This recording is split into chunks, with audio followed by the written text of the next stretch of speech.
There are many ways to get the things that we want for ourselves in our lives.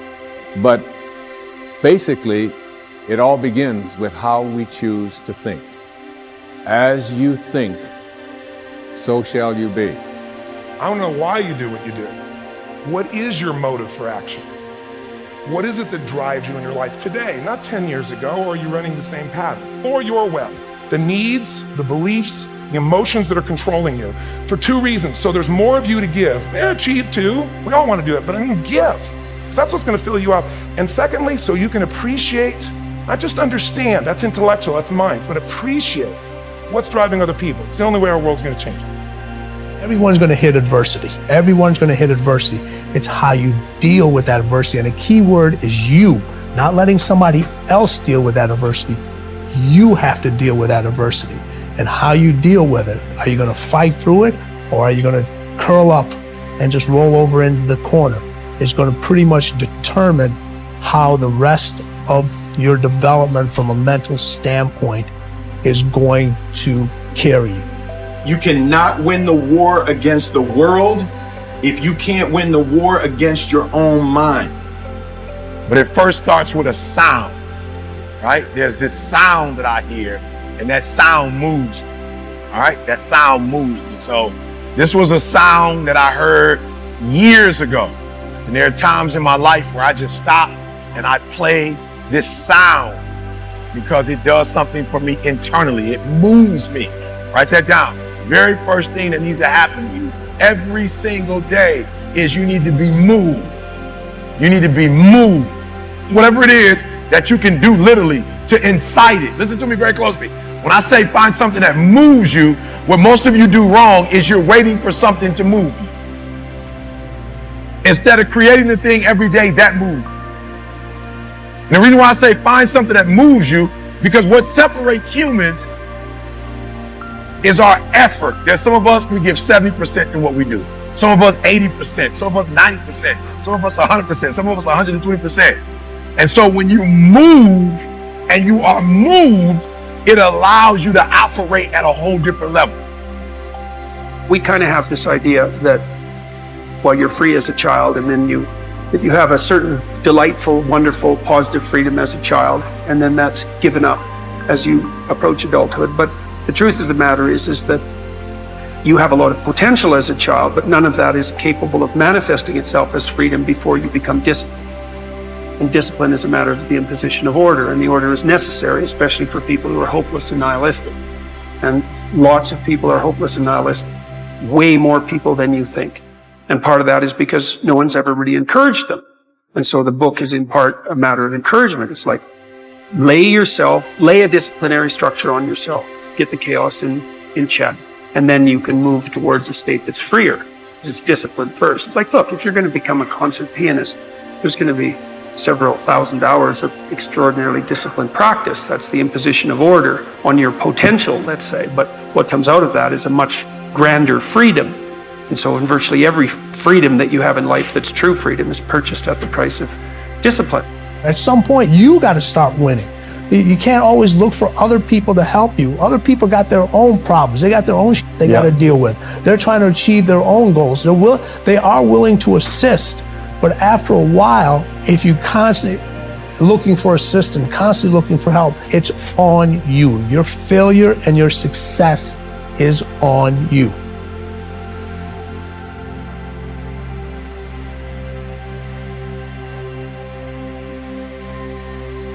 You wouldn't be having that opposition if you didn't have something great in you.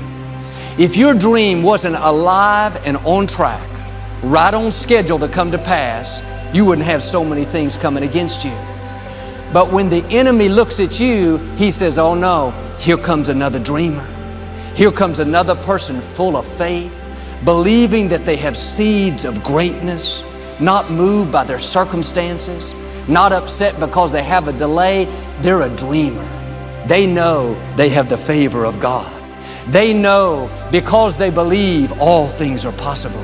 They know God can make a way when they don't see a way. Friends, when you're a dreamer, you're dangerous to the enemy. You give him a nervous breakdown. He knows you're headed to a new level. He knows you're coming into overflow. He knows you're going to set a new standard for your family.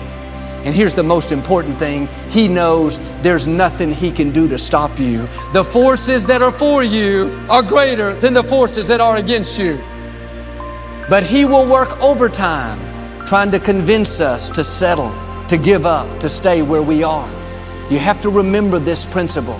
When negative things happen, that's not stopping your destiny. That's a sign that you're on your way to your destiny. Every delay, the setbacks, the disappointment, that didn't stop your dream. It's all a part of the process. Birds of a feather flock together. You run around with losers, you will end up a loser. Unconsciously, you will pick up their ways, you'll pick up their habits, you'll pick up, most importantly, their attitude about life. If you're around cynical, negative people all the time, you will become cynical and negative.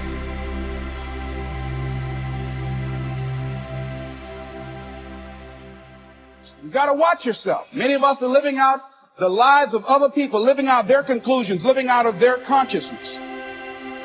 The other thing is that you begin to looking at your life and looking at what it is that you want to achieve. Another crucial thing that you must do is align yourself with powerful people. Align yourself with people that can encourage you, people that can empower you, people that you can learn from, people that you can grow from. That's very important. See, if you have people around you that can contribute to your growth. When I wanted to become a speaker, I joined the National Speakers Association. I wanted to be around the Dr. Norman Vincent Peales, the Zig Ziglars, the Dwayne Dyers. I wanted to be around people that were doing what I wanted to do. I wanted to learn from them. And you want to do that too. You want to align yourself with people who think like you, people who dream like you, people who want more out of life, people that are stretching and searching and seeking some higher ground in life, as opposed to the majority of people. Somebody said, always strive to get on top in life because it's the bottom that's overcrowded. And so you don't want to be on the bottom. See, it's easy to be on the bottom. It doesn't take any effort to be a loser. It doesn't take any motivation, any drive in order to stay down there on a low level. But it calls on everything in you, ladies and gentlemen. You have to harness your will to say, I'm going to challenge myself. Sometimes I have to pull myself out of bed and say, come on, Les. Things I know I should do, I don't do. Things I shouldn't do, I do. I found that the biggest enemy you have to deal with is yourself. There's an old African proverb that says, if there's no enemy within, the enemy outside can do us no harm.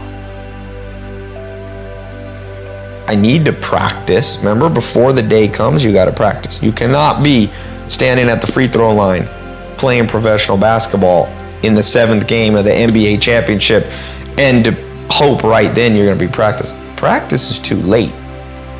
Larry Bird used to, the great basketball player, he used to shoot, 1,000 free throws. 8 in the morning. My friend Don Ravine trains a lot of the pro basketball players. LeBron James, he trains Durant, Kobe, Chris Paul. And he says these guys are up when everybody else is sleeping, they're practicing. So everything you want is going to entail a good bit of practice. So many people come up to me and say, Gary, it's so hard. I look at their Instagram and they're not posting any of their content with hashtags, which is a by accident way to pick up exposure in a world where they have no money. When you have no money, when I took over my dad's business, I did $3 million a year, 10% gross profit, $300,000 before expenses. My first year marketing budget was $14,000. When you have no money, and I built that business from a $3 to a $60 million business in 5 years. I had to make every penny perfect. So I was right about email marketing in '96, and I was right, and because of that, I had 91% open rates. When Google AdWords came out, the day it came out, I paid 5 cents a click for words before anybody bid me up, and I was super right, and that worked. How much is that luck versus preparation, and do you ever get anything wrong? What do you do when you make a mistake? I get everything wrong. It's just that I can't recall it because once it's wrong, I'm moving on to the next thing. Like dwelling on what you up on is the quickest way for the next thing not to work. Right? Yeah. So I think I do everything. I mean, you know this. This is a fun thing to say. Some people in the back know this. I was a breakout YouTube star in the first year, 2006. I decided that the right strategy was to leave YouTube completely and go to Vidler because Vidler offered me equity in their company, and I've left an enormous amount of attention I deviated from my intention thesis to do short-term economics and equity in a company, and I lost. When D-Rock finally came in my life 2 years ago and we started to try to build up my YouTube for the first time, I was sitting on 40,000 followers in a world where I could have had millions if I just stayed the course. So I make mistakes all the time. I'm reorging VaynerMedia every day because it's based on a mistake I made the prior year. I just don't give a fuck about my mistakes. Everybody else cares about your mistakes. If you're worried about your own mistakes, you've already lost. You know, I'm always looking for new ways to explain the power of the 5-second rule and the power of 5-second decisions. And I read something that Tim Ferriss said that really resonated with me. And he had this one line buried in a podcast somewhere that just jumped out, and it's stuck. And what he said is, he said something about how there's a gap between the world and the things that trigger you and your response. And your entire life is that gap. When you start to, this is not what he said, I kind of identified this gap, and I, of course, intrinsically was like, well, absolutely, that's the 5-second window between instinct or stimulus and your reaction. And when you start to understand that your whole life plays out in this 5-second gap, and that there's a gap that's 5 seconds long between fear and courage, and there's a gap that's 5 seconds long between self-doubt and confidence, that is your life. And what's super cool about understanding that your whole life is inside this gap is it's so small, everybody, that you have the ability to control it. Life's always gonna throw triggers at you, and there will always be all kinds of cool things that inspire you, your wisdom, and you get to choose what happens in that gap.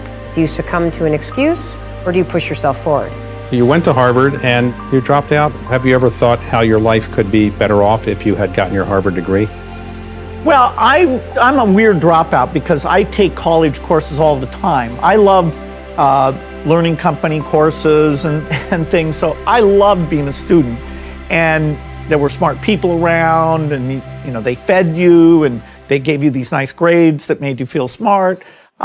So I feel it was unfortunate that I didn't get to stay there, but I don't think I missed any knowledge because, you know, whatever I needed to learn, I was still in a learning mode. I came up with a slogan, and I tell it to my kids all the time. I say, there's no losing, only learning. There's no failure, only opportunities. And there's no problems, only solutions. So to me, what failure is the mother of all success. If it wasn't for Michael Jordan getting cut from his 9th grade basketball team, he wouldn't have became Michael Jordan. You know, if it wasn't for, I seen an article the other day where they were talking about Oprah Winfrey and how she got fired because she wasn't good for television.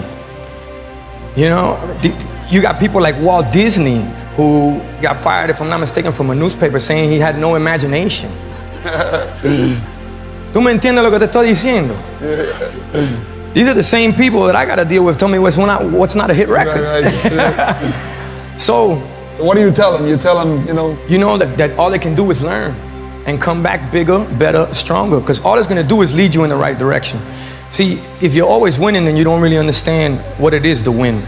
You got to take those losses. You got to take those hits. There's got to be the valleys, the peaks, the ups, the downs. In order for you to, when it does happen, you go, wow, qué rico. You know, this is what it's all about. And not only that, it's never about making it, guys. It's always about maintaining it. That's the toughest part. Patience is for the impatient. That in fact, when you're getting started and your in-laws are making faces at you and you're not sure if you're going to be able to pay the rent and you don't know why you're living in Brooklyn to begin with and you're going to have to move back to Florida, it's easy to say, you know what? I need to go faster to pick up these scraps and pick up these scraps. And sometimes what that does is it gives you the foot up to get to the next level, but sometimes what that does is it just makes you a scrap collector.